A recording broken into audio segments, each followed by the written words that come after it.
"Don't open that door, mister. Someone was under your car this morning." The voice cut clean through the soft, peaceful morning in Pasadena like a crack of thunder. Jonathan Reese, 46, paused mid-motion, his hand still resting on the handle of his slate-gray Porsche. The car gleamed under the California sun, a mirror-polished reflection of wealth and control. He blinked, unsure if he'd heard correctly. Across the narrow street, a small black girl in purple pajama pants and a worn hoodie stood barefoot on her front lawn, breathing hard, a sketch pad still clutched in one hand. Her curls were messy, her eyes wide with panic, not mischief, not play-real panic. Jonathan frowned. "What did you say?" The girl took a hesitant step forward. "I saw him. A man. He had gloves on. He was under your car before sunrise." Her voice cracked, barely above a whisper now. "I think he put something there." Jonathan's instincts, honed more for boardrooms than bomb threats, rebelled at the absurdity. He was due to drive 100 miles south to San Diego in just over an hour, where the new Reese-Tech satellite office would open with minimal press, exactly the way he preferred it. No security convoy, no assistant, just the open highway and a speech waiting on a thumb drive. But something about the girl's expression stopped him. Not the fear, but the effort. The risk it took for a child to raise her voice to a stranger like him. He crouched slightly, peering beneath the chassis. At first, nothing. Then just behind the front axle a sliver of matte black, a rectangular object with a faint red pulse of light blinking, blinking, blinking. Jonathan's breath hitched. He backed away slowly, his spine stiff with disbelief. His phone was already in his hand.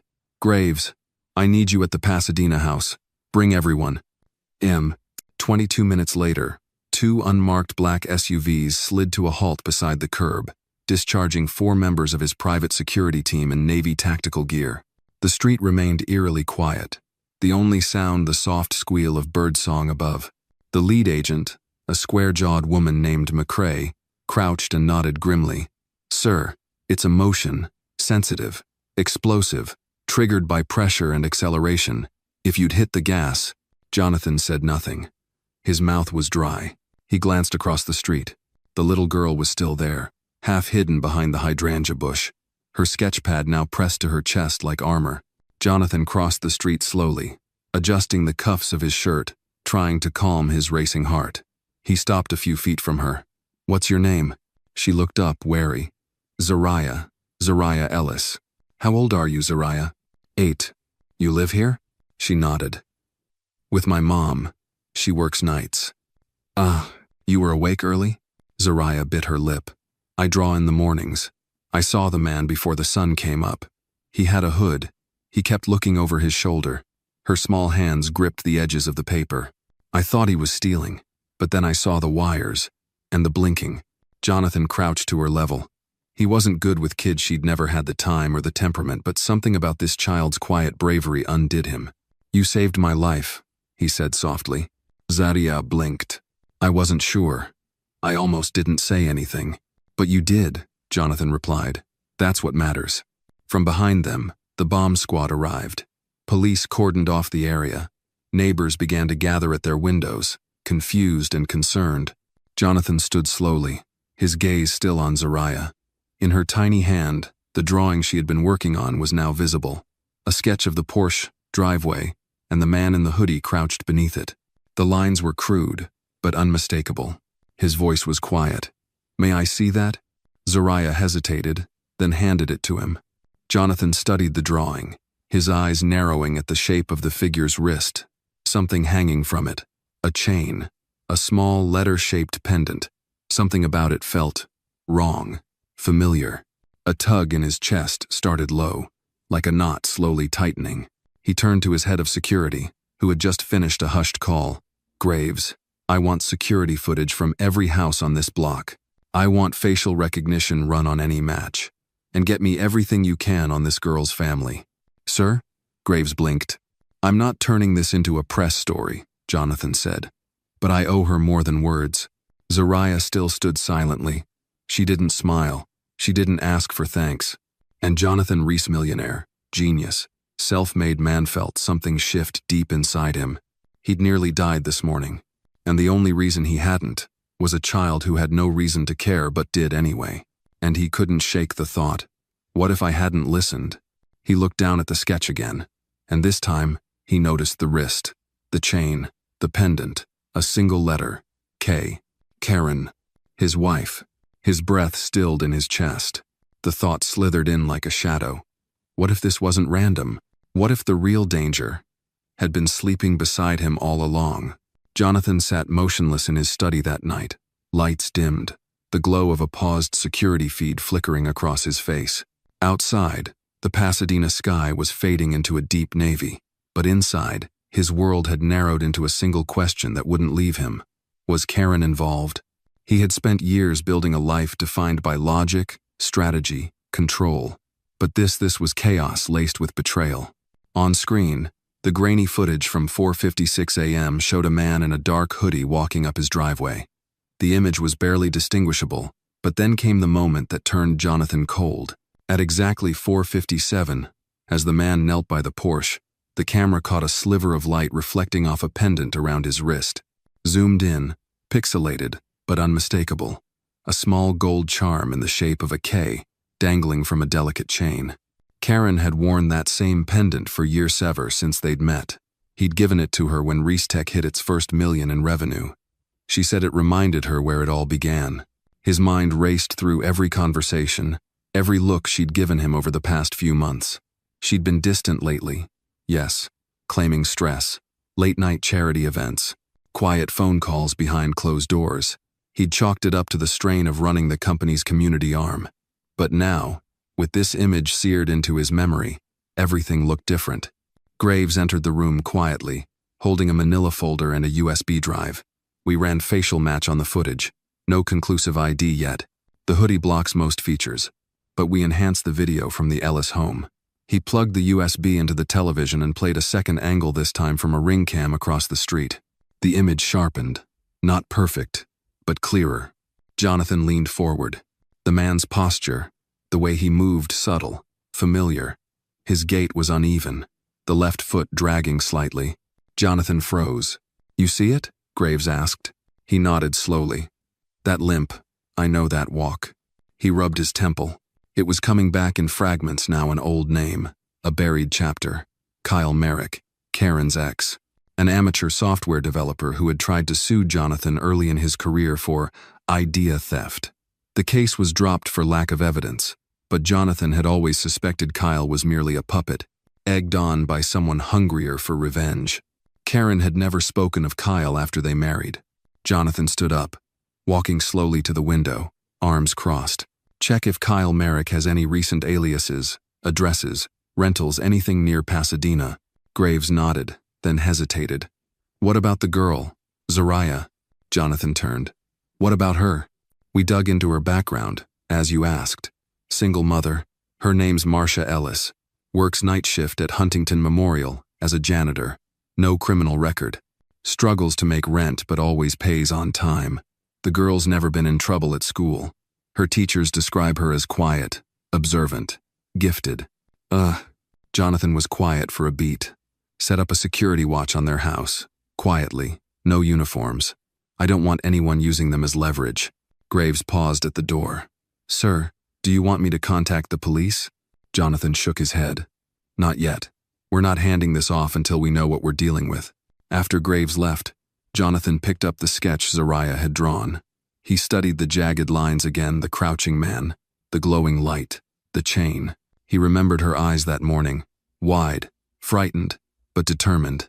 She had spoken up when most adults would have stayed silent. There was something in that kind of courage that money couldn't replicate.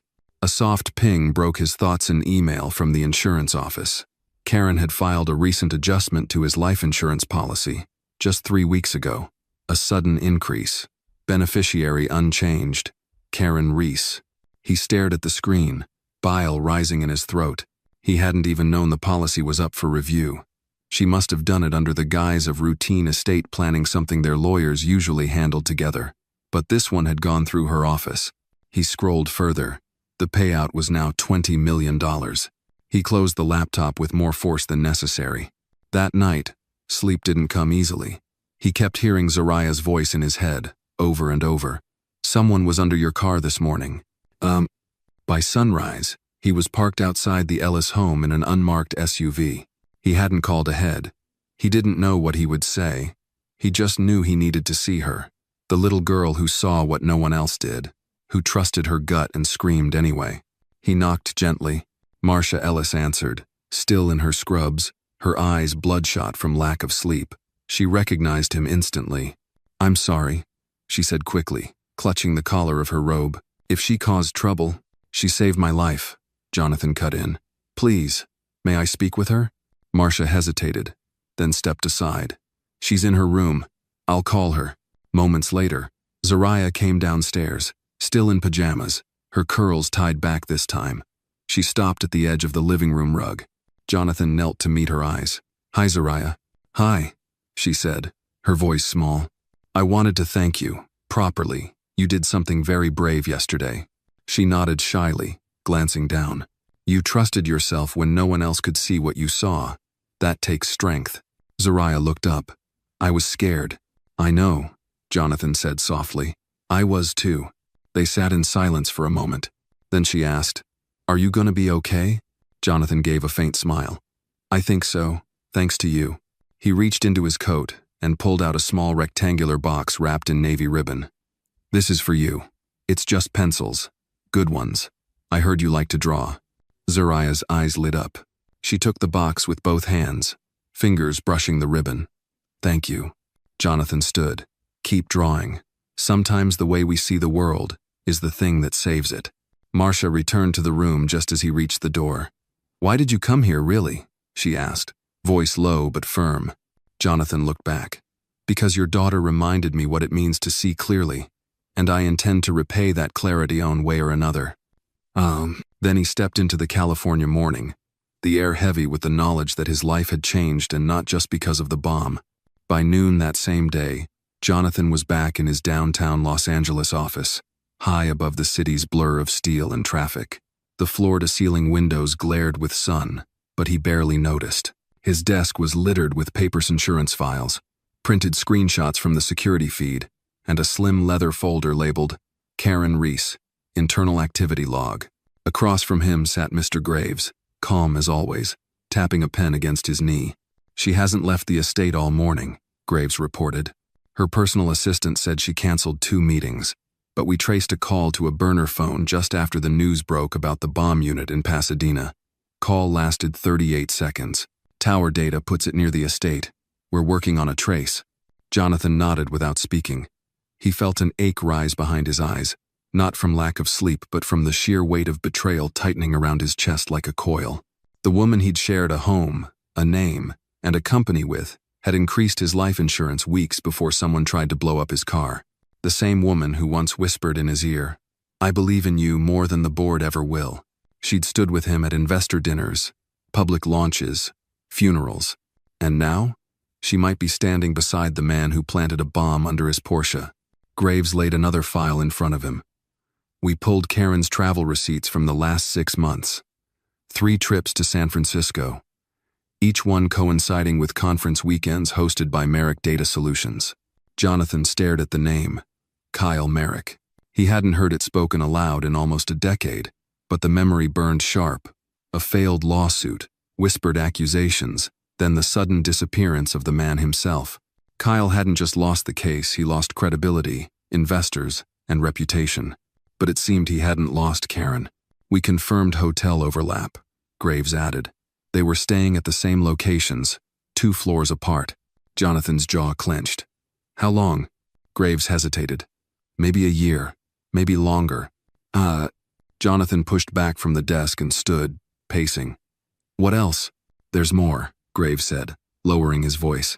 "We accessed a backup from Karen's personal assistant's cloud. There's a memo draft never sent but auto-saved." He slid over a printed sheet. Jonathan picked it up.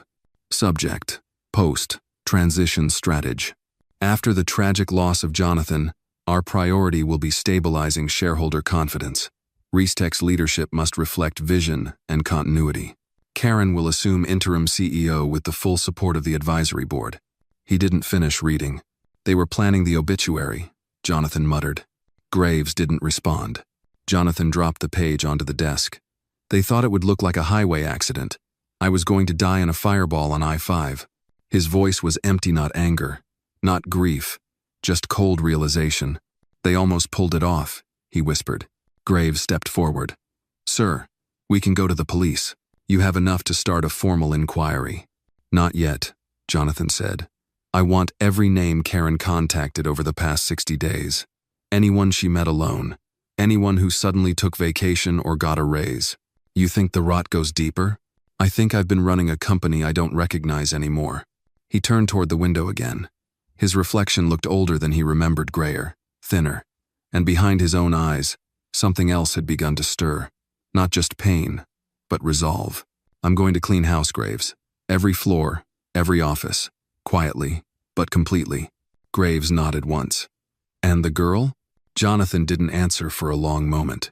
She's the only reason I'm still standing, he said. And if they even suspect she saw anything else, she's in danger. We've already rotated 2 plainclothes guards outside their house. We'll keep her safe. Good, Jonathan said, because she didn't just see a crime. She saw the truth, and sometimes that's even more dangerous. Later that evening, Jonathan sat alone in his private suite above the office.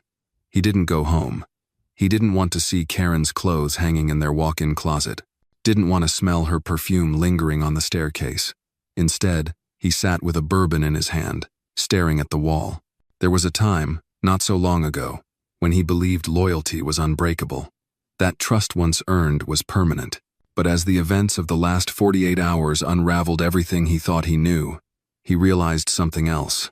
Trust isn't a foundation, it's a wager. And sometimes, people bet against you. He thought about Zariah, about the way her voice had cracked with fear, and yet she still screamed. She had nothing to gain, no headlines, no spotlight, and yet she did what most adults wouldn't. In the silence, he whispered to himself, she saw me. Not the money, not the name, just me. A knock at the suite door snapped him out of the thought. It was Graves again. We found something else. Jonathan took the folder, flipping it open. Inside was a printed email time stamped from 4 months ago, sent from Karen's private server. Subject line, KM, contingency option. The content was brief, clinical. If the insurance goes through, we'll use the proxy votes to trigger the transfer. The public will sympathize, and once Reese is out of the way, the board will fold. Jonathan stared at the word, out of the way. They hadn't just wanted him gone, they wanted him erased. He looked up at Graves. Get me legal, and make sure no one leaks this. If I go down, I'll take them all with me. Understood. Ohan Graves? Yes, sir.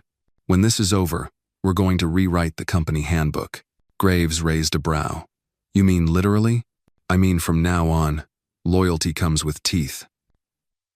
And Jonathan looked once more at the skyline outside his office, the city, blinking blindly into dusk.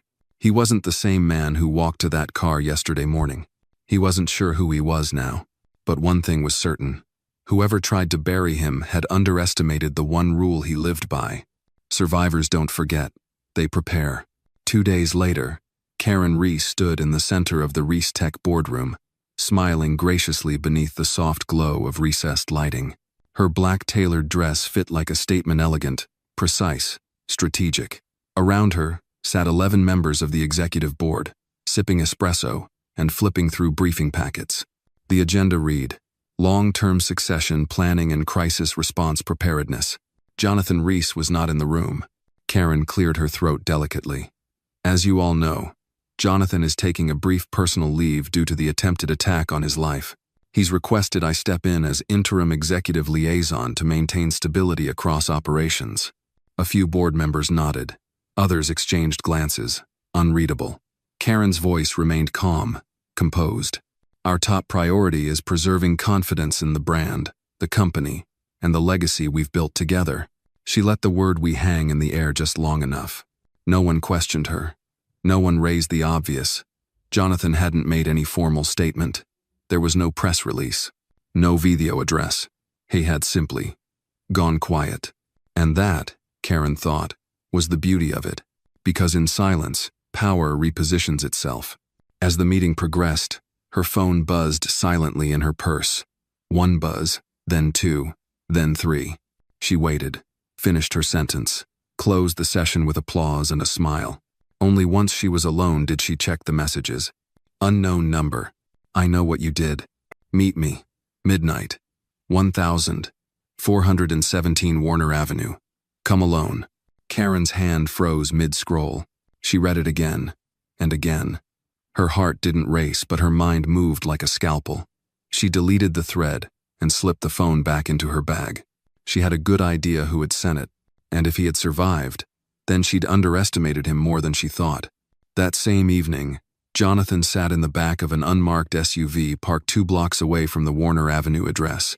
It was a rundown warehouse load abandoned since the mid-90s, now home to graffiti, broken glass, and nesting pigeons.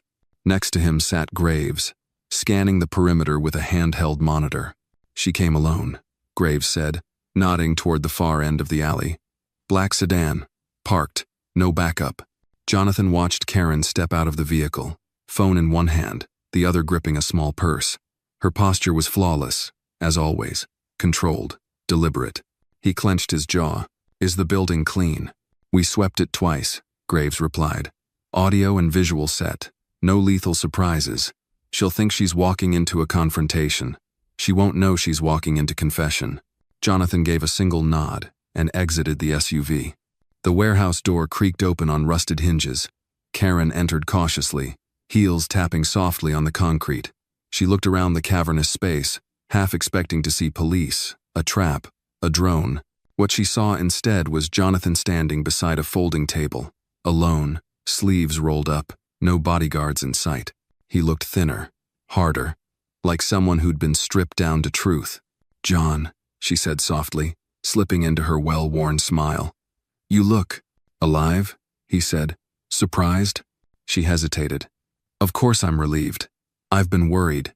Were you worried before or after you filed the second policy? He asked. Her lips parted, then closed again. I know about the calls, Karen. The hotel meetings, Kyle Merrick, the fake proxy memos, the burner phones, the strategy brief. Her mask cracked, but only slightly. I don't know what you think you've found, but I found enough, Jonathan snapped, his voice echoing sharply in the empty space. Enough to know this wasn't about an argument or revenge or resentment. It was about replacing me, quietly, permanently. Karen tilted her head. You left a power vacuum, Jonathan. For years, you've been more focused on buildings than people, on systems, not succession. You made Reese Tech into your altar but forgot to anoint a priest. He stepped forward slowly. And your solution was to light the altar on fire? She said nothing. You could have walked, he continued. You had every option. You wanted the company, the name, the spotlight. But you also wanted to wear the widow's dress, didn't you? You wanted sympathy to cover strategy. Karen's eyes glinted. You always did underestimate how easily people believe grief. He studied her for a moment, then glanced toward the far wall. A red light blinked faintly, recording everything. I wanted to give you a chance, he said. One chance. To say it out loud. To admit it mattered enough to you to kill. But Karen only smiled. Cold. Impeccable. I didn't kill you, Jonathan, she said. You're still here. He let out a breath, almost a laugh. Number I'm not. She frowned. That version of me, the one who trusted you with everything, he's gone. He picked up a small remote from the table and clicked it. The side wall flickered to life, revealing a live feed of the entire boardroom. Graves sitting inside, already playing the footage from the warehouse to the stunned executives. Karen's blood ran cold. They're watching us? She said, her voice tightening. They're not just watching, Jonathan said. They're voting. Within minutes, her phone buzzed again. One notification. Internal access revoked. Followed by another. Personal email deactivated. Then a third. Legal action, pending. Karen stared at him. For the first time, her voice shook. You're making a mistake. No, he said, turning away. I'm correcting one. She stepped forward, lips curled. They'll still remember me. Jonathan paused at the threshold of the warehouse door. They might, he said, but only as the woman who tried to erase the wrong man and ended up erasing herself. Then he walked out into the cool Los Angeles night, leaving her behind in a warehouse of silence. where her own ambition had finally echoed too loud to be ignored. The morning after Karen's fall from grace, the air at ReseTech headquarters was oddly still. The receptionist spoke in hushed tones. Executives walked with eyes averted. The logo above the lobby shimmered with artificial light, but the usual confidence in the halls had evaporated. Everyone had seen the footage. Everyone had heard the calm betrayal dressed in silk. Jonathan Reese arrived just after 8 a.m., wearing a dark gray suit with no tie. His steps were slow but certain. He no longer moved like a CEO protecting his image, he moved like a man unafraid of shadows. In the executive lounge, Graves handed him the latest update. Karen's legal team has gone silent. Her attorney asked for a quiet settlement, no press, but the damage is already out there. Jonathan nodded without looking up. Let them run. The silence will speak louder than headlines. Graves hesitated. There's one more thing. Jonathan raised a brow. The man in the hoodie. We got a match. Jonathan's hand froze on the page he was flipping. Kyle Merrick? Number. Graves set a new photo on the table. His brother, Devin Merrick. Same build, same limp. Kyle's been living in Canada for 2 years. Devin, however, showed up in San Diego 6 weeks ago, using a false ID. Karen wired money to a shell company that led back to him. Jonathan leaned in. So she used the brother of a former enemy. A name I'd recognize, but not easily. It was personal, but obscured. She didn't want the kill traced back to anyone obvious. Graves nodded. The money trail ends yesterday. He's gone dark again. But we're still tracking financial signals. There's a good chance he'll resurface. Jonathan exhaled through his nose. Keep digging, quietly. Then, for a moment, his gaze shifted to the large window behind Graves. Across the street, the city pulsed with its own rhythm cars, lights, ordinary lives moving forward. And yet, in one of those homes, a girl named Zariah was getting ready for school, like nothing had changed. But everything had. Zariah sat in the back seat of a modest silver Toyota, her backpack on her lap, fingers drumming against the zipper. Her mother, Marcia, glanced at her through the rearview mirror as she backed out of the driveway. You doing okay, baby? Zariah nodded. I guess. You're awfully quiet. I just keep thinking, what if I hadn't yelled that day? What if I just stayed quiet? Marcia smiled softly. But you didn't. I almost did. But you didn't, Marcia repeated, her voice firmer. Sweetheart, courage isn't about not being scared. It's about doing what's right even when you are. And Zariah looked out the window, watching the neighborhood blur by. Do you think he's still in danger? Marcia hesitated before answering. I think people like Mr. Reese have to look over their shoulders for the rest of their lives. That's just part of what happens when you have too much power. Zariah thought for a moment. He didn't seem powerful when he thanked me. He looked small. Marcia glanced at her in the mirror again, eyes softening. Maybe that's the first time in a long time he saw the world clearly. Later that day, Jonathan stood in front of the main conference room, now converted into a temporary training hall. Dozens of employees sat inside, expecting a standard operations review. Instead, Jonathan walked up to the mic, cleared his throat, and said, We're not doing slides today. A few murmurs rippled through the room. I've spent the last 48 hours reevaluating everything I thought I understood about this company and myself. He paused, scanning the faces in the room. We built ReseTech on innovation, on leadership, on ambition. But we forgot something, we forgot people. Silence settled. There's no algorithm for trust, no quarterly metric for integrity, and no app that replaces conscience. Someone in the front row shifted uncomfortably. Jonathan continued. A child reminded me of that. A little girl with no reason to speak up, but who did anyway. She saw danger when I was too distracted to see it myself. And because of her, I'm still standing here. He let the words sink in. So starting next quarter, we're launching a new initiative, the Ellis Fellowship. It'll fund full scholarships for children in underserved communities who show exceptional courage and curiosity. He paused again. We don't just need more engineers. We need more people like her. Soft applause began, then grew louder. As the room clapped, Jonathan allowed himself a breath he hadn't taken in days. It wasn't justice, but it was a beginning. That evening, Jonathan returned to the Ellis household. This time, he didn't bring an entourage or a security detail. just a paper bag filled with lemon muffins from the neighborhood bakery and a handwritten note. Marcia answered the door with a tired smile. "Twice in 1 week, Mr. Reese? You're going to spoil her." She's earned it," Jonathan replied. She stepped aside and let him in. Zariah sat cross-legged on the living room carpet, sketchpad in hand. She looked up, surprised. "I brought snacks," Jonathan said, lifting the bag. Zariah grinned. "You brought lemon? I was told it's your favorite." He sat down beside her on the carpet. For a while, neither spoke. She kept sketching. He just watched. Eventually, she turned the pad around to show him the drawing.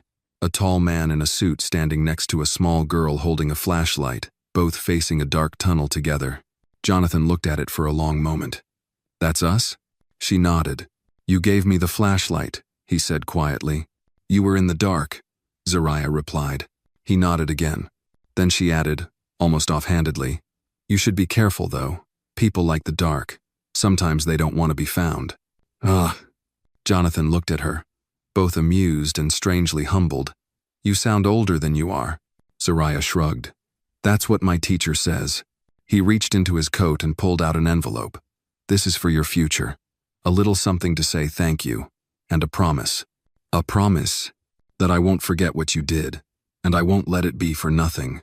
She took the envelope and held it like it weighed something important. Jonathan stood, his voice softer now. "You reminded me that heroes don't always wear armor. Sometimes they wear pajamas and carry crayons." As he turned to leave, Zariah called after him. "Mr. Reese?"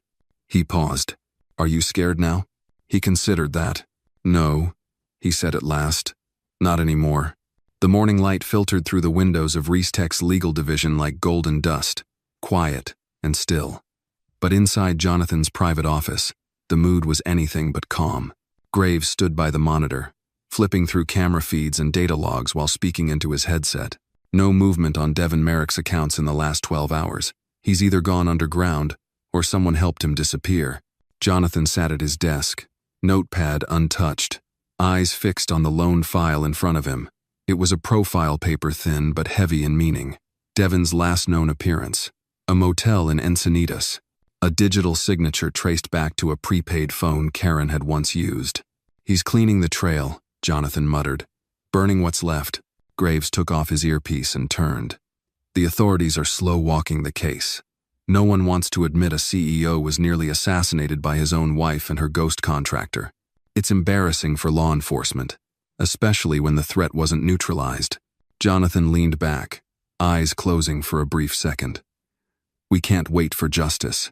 We make it ourselves." Graves studied him. "You're thinking of setting bait." "No," Jonathan said quietly. "I'm thinking of finishing what she started. Only this time, on my terms." Graves tilted his head. "Explain."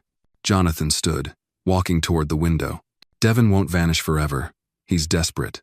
He has nothing left, no allies, no job, and no purpose without Karen. But there's one thing he still believes in, that I'm the reason he lost everything. And if he thinks he can still complete the mission, he'll try again. You want him to." "I want him to believe I'm vulnerable." Jonathan turned, eyes sharp. "We release a controlled leak, rumors that I've gone soft, that I'm pulling out of the public eye, stepping away from the company completely, enough to make him think it's his last window." Graves raised a brow. "And when he comes back?" Jonathan's tone dropped. "We'll be ready." That afternoon, the plan was already in motion. An anonymous leak trickled through the business channels. Jonathan Reese contemplating early retirement after personal trauma. The board had pressured him to rest. His health was uncertain. No official statement, just enough to stir whispers. Meanwhile, Jonathan arranged one final public appearance before his so-called retreat. Not a press conference, not a corporate meeting, but a school visit. "Why's everyone so dressed up?" Zariah asked, adjusting the bow in her hair. Marcia smoothed the shoulders of her daughter's cardigan, smiling faintly. "They said there's a guest coming. Someone important." Zariah squinted. "Is it him?" Marcia gave a half shrug. "Maybe. They didn't say." The auditorium of Jefferson Elementary was filled with folding chairs, poster boards with crayon rainbows, and third graders fidgeting in their seats. Teachers whispered and glanced at their watches. Then, Just after 10 a.m., the double doors opened. Jonathan Reese stepped in with security guards, but with a stack of books under one arm and a soft expression rarely seen on magazine covers. The children fell silent. Even the teachers looked unsure whether to stand or bow. Jonathan smiled. "Can I sit?" Zariah raised her hand. "You already are." A ripple of laughter passed through the room. He sat on the edge of the small stage and spoke like he wasn't in a boardroom for once. "I was saved by someone about your age. She saw something no one else saw, and instead of staying quiet, she acted." A teacher dabbed her eyes discreetly. Jonathan lifted a book and read for a few minutes, his voice steady but gentle. When he finished, he looked down at the class. "Being brave doesn't mean you're not scared. It means you do the right thing even when you are." He turned to Zariah, who sat a little straighter. After the event, he knelt beside her chair and spoke in a low voice only she could hear. "I need you to be careful, Zariah. Someone may not be happy that you helped me, but I promise I won't let anyone hurt you." Zariah nodded, lips pressed tight. "I'm not scared." Jonathan gave a faint smile. "Then you're already ahead of most adults I know." That night, as the city began to dim under a warm twilight, Jonathan stood alone on his penthouse balcony. Below him, Los Angeles buzzed with normalcy horns, lights, chatter, but he felt the tension in the air, invisible but unmistakable. The stillness before a storm. The bait was set. The rumor had spread. And if Devin was watching, he wouldn't be able to resist. Just past midnight, Graves called. "We have movement." Jonathan didn't ask where. He was already grabbing his coat. An hour later, a silent alert pinged at the rear entrance of his secondary property, an unlisted home just outside Burbank, which the leaked report had implied was his new retreat house. Devin Merrick had taken the bait. He entered through the back, disarmed the alarm like a professional. But what he didn't know was that every motion, every breath, was being fed live to a command van stationed 3 blocks away. Inside the house, all lights were off except for one faint bulb glowing above a dining table. A folder sat there, unsealed. Inside it, photographs. Surveillance stills of Karen handing Devin a burner phone, bank transfer screenshots, the insurance policy, and on top, a single note. "This ends with truth. You pick how." Devin froze, staring at the files. Behind him, the door opened. Jonathan stepped in alone, unarmed, hands empty. Devin turned, startled but didn't run. "You followed her orders once," Jonathan said, voice low. "What happens now that she's gone?" Devin's jaw tightened. "You ruined my brother's life. Your brother made choices. So did you. And here we are." "I didn't plan to kill you," Devin said, voice cracking. "Not at first. But then, I watched you. The way people followed you. The way you walked, like nothing could touch you." Jonathan stepped forward. "You wanted to prove that even giants can fall." Devin nodded. "You were supposed to burn." Jonathan's gaze was steel. "But I didn't, and neither did she. You both failed." Silence stretched long between them. Then the red lights flashed outside the window sirens, silent but pulsing. Devin didn't flinch. "I guess it's over." Jonathan nodded. "Yeah, for you." He turned to leave. "But not for me." The morning after Devin Merrick's arrest, Jonathan stood in the Reese-Tech press room, a space he had rarely used in the past. The room, polished and austere, was now filled with reporters, employees, and a camera crew broadcasting live to a national audience. He didn't wear a power tee, no podium, no teleprompter. Just a microphone and a man who had decided he would stop hiding from the truth. "Good morning," he began, voice steady. "I know many of you have questions about what's happened over the past few days, about the company, about me, and about what comes next." He glanced at the back row, where Graves stood quietly near the door, arms folded. Off to the side sat Marcia Ellis and her daughter Zariah, invited personally. Jonathan continued. "This company was nearly overtaken by silence, not just from those who plotted against it, but from me, from all of us who saw signs and ignored them, who trusted comfort over clarity." The camera zoomed in slightly. A conspiracy unfolded beneath our noses, a betrayal, deeply personal. "My wife, Karen Reese, conspired with an outside party to remove me from both this company and this world. She failed." A quiet gasp echoed through the room. Jonathan paused, then added, "But let me be clear. This is not a speech about revenge. This is a declaration of responsibility. Because I didn't just survive an attack, I survived my own blindness. And I owe that to someone unexpected. He turned toward the side of the room, where Zariah sat still, small hands clasped tightly in her lap. This girl, he said, voice softening, saw what no one else did. She acted when no one else would. And because of her, we are here not at a funeral, but at a beginning. The crowd broke into applause, not the polite kind, but something honest and building. Jonathan waited for silence. From this moment forward, ReseTech will fund a national initiative called the Ellis Watch, a youth-led safety and awareness program in underserved communities. It will be led by educators, parents, and children because sometimes it takes young eyes to see what grown ones won't. Another round of applause. He stepped away from the microphone. No questions, no spin, just truth. Later that afternoon, he sat with Zariah in the ReseTech courtyard. The sun glinted off the steel sculpture near the fountain, and a few birds flitted between the trees. I hate cameras, Zariah said quietly, swinging her legs over the edge of the bench. Jonathan smiled. They hate me too. She looked at him. Will they still try to hurt you? He didn't lie. Maybe, but we're ready now. She nodded solemnly. Good, 'cause next time I might not be looking out the window. He chuckled. Then I better keep earning your protection. Zariah pulled something from her jacket pocket. It was a sketch-crisp, clean pencil lines, more confident than before. It showed Jonathan standing in a crowd of people, but only one child was tugging his sleeve, pointing toward a shadow behind him. This is what happened, she said. Jonathan studied it, eyes lingering on the shadow. You have a gift, Zariah. Not just for seeing, for showing. She shrugged. It helps me remember. He folded the sketch gently and placed it in his coat pocket. It helps me remember, too. Across town, in a sterile interrogation room, Devin Merrick sat shackled to the floor, head lowered. Two detectives questioned him calmly. No shouting, no drama, but he remained silent. Only when they asked, "Did Karen Reese give you the money directly?" did he lift his head. "She didn't have to," he murmured. "She looked at me. That was enough." The detectives exchanged a glance. What did she promise? Devin stared at the metal table. That I'd finish what Kyle started. That I'd be the reason people finally feared Jonathan Reese. And now? Devin looked up, eyes hollow. Now I'm the reason people remember the girl instead. The following day, Jonathan returned to the Ellis Hominot with guards or business cards, but with something heavier. Marcia opened the door, surprised. "Mr. Reese, I have something to show you." She let him in, and they sat in the same living room as before, sunlight spilling across the floor. Zariah watched from the hallway. Jonathan placed a legal document on the coffee table. "This is a deed. The house is paid off. It's yours, permanently.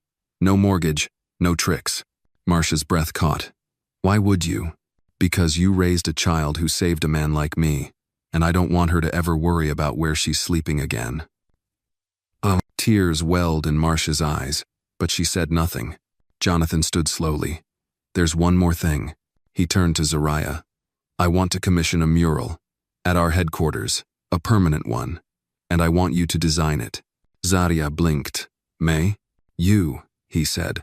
"It'll show the moment someone saw the truth. The moment everything changed." She didn't answer at first. Then, "Can I put birds in it?" He smiled. "As many as you want." That night, alone on his rooftop, Jonathan watched the city below flicker with life. His world had been cracked open, exposed, and reassembled in less than a week. He had lost a wife, survived a murder attempt, uncovered a plot years in the making. But what stayed with him wasn't the betrayal. It was the voice of a child, high and firm, small but certain. "Don't open that door." That voice had ripped through his sleepwalking life and returned something he hadn't known he lost. A reason to keep going. He looked at the skyline and whispered, almost to himself, "You gave me back the part they couldn't kill." He didn't mean Zariah alone. He meant something even deeper. Hope. The mural took 2 weeks to design and another 4 to paint. It stretched across a central wall in the ReseTech Innovation Wing, where hundreds of employees passed each morning on their way to meetings, deadlines, and decisions. But now, they slowed their pace. They stopped. They stared. At the center of the mural was a tall figure, a man cast in cool tones of gray and slate blue, frozen mid-step, one hand reaching for a door. Behind him, shadows loomed, subtle but unmistakable. Wires coiled like snakes, faces half hidden, intentions obscured. But just in front of him, breaking through the darkness, stood a child in green, small but steady. Her arm was outstretched, palm up, mouth open in a silent cry. Stop. Around them, the city rose in sharp, angular lines. But overhead, the sky was filled with birds, dozens, all different shapes and sizes, in motion, in flight. Jonathan stood before it on a Monday morning, flanked by department heads and a small group of guests including Marcia and Zariah Ellis. Zariah wore a navy dress and white sneakers, the soles just slightly scuffed from climbing ladders and paint scaffolding. The crowd clapped politely. A few even cheered. But Jonathan didn't step forward to speak. Instead, he turned to Zariah. She hesitated, then walked forward. "I made this so people would remember," she said softly, voice catching in the mic. "Not just what happened, but what almost did." She turned to look at Jonathan. Sometimes people need help seeing, even grown-ups. Laughter rippled gently through the crowd. Jonathan smiled. Zariah glanced back at the mural. "I think people forget that being small doesn't mean you're not strong." A longer pause. Then she stepped away. The applause came slower this time, but heavier, truer. Later, after the ceremony, Jonathan walked her back to the car where Marcia waited. "You were incredible," he said. Zariah shrugged. "I was nervous. You didn't show it. I practiced in the mirror," she whispered. 38 times. Jonathan chuckled. "Next time, try 37. That one was perfect." He knelt beside her. "You know this mural. It'll outlive all of us. People will pass by for decades. They might forget the names, but they'll see the girl, the light, and that's what matters." Zariah looked at him seriously. "Will you forget?"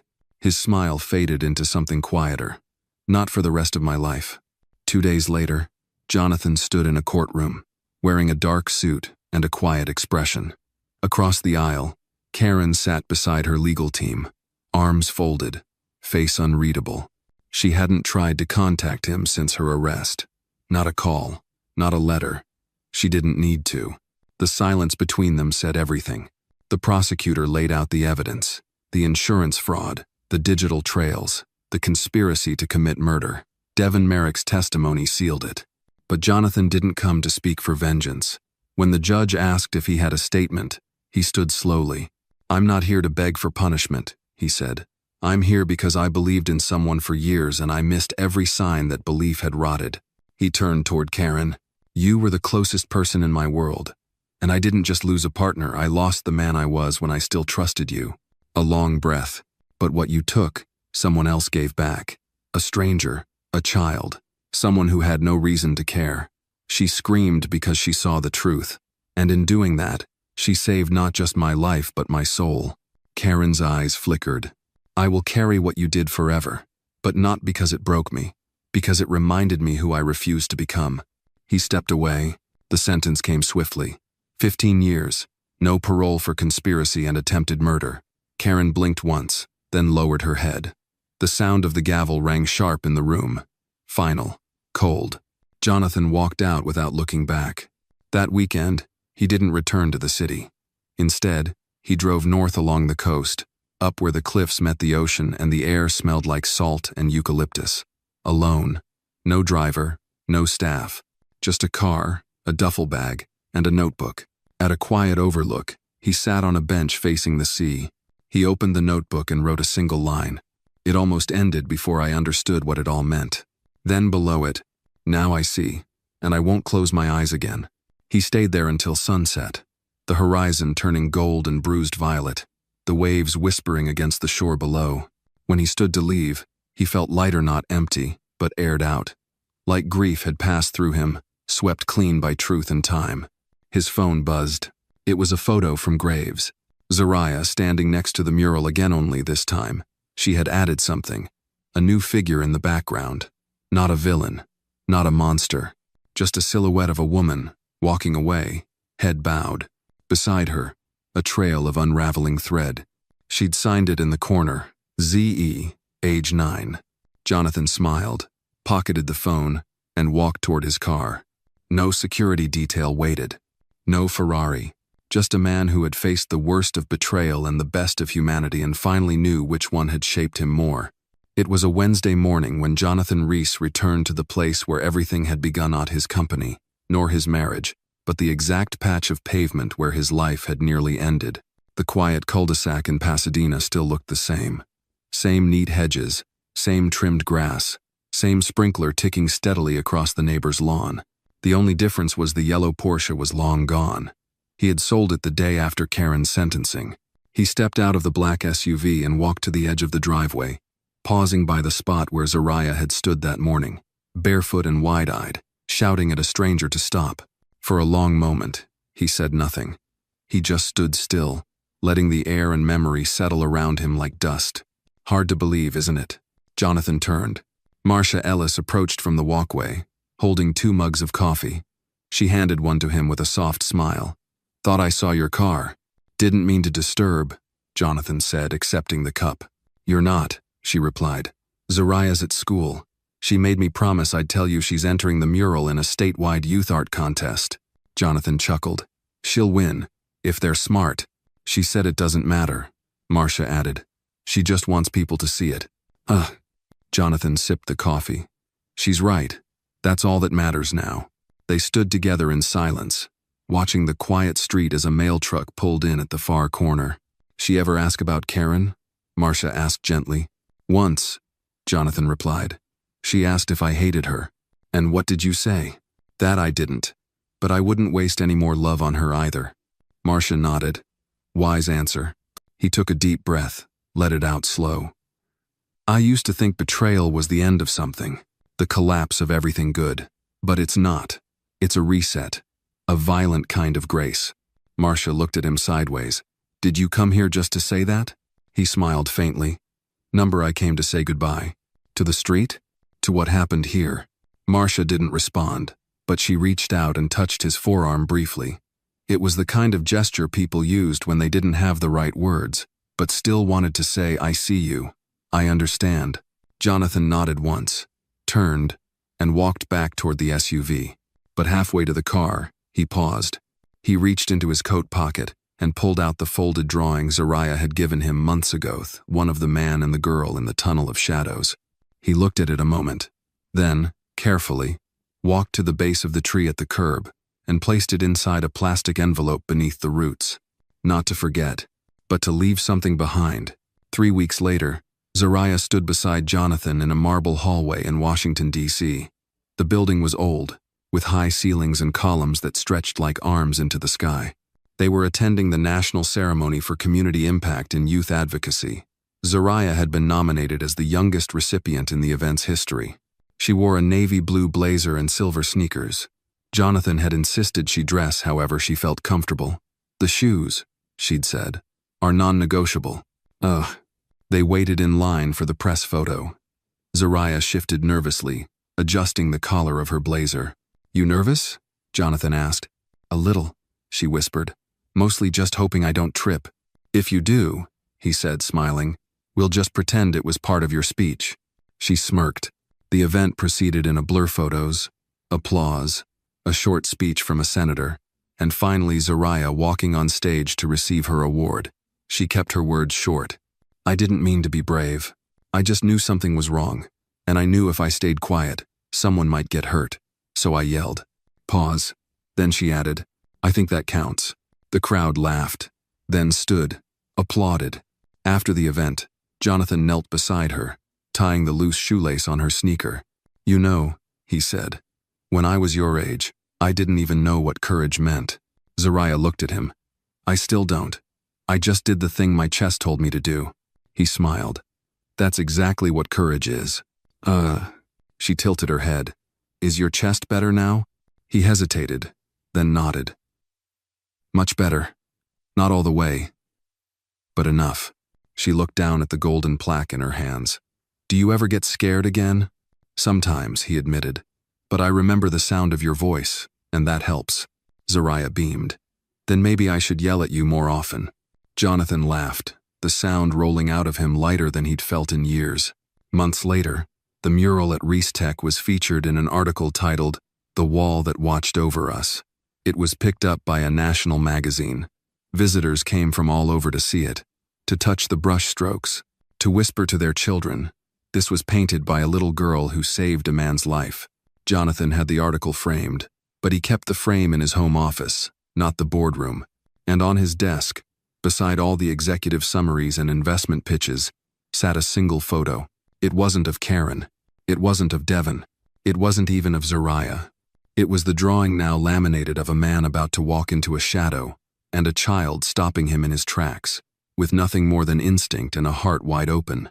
He looked at it every morning, and every evening, because it reminded him of the one moment where everything that mattered was saved not by power, not by money, but by a voice. A small one, but the only one that spoke up. And that, he had learned, was what heroes were made of.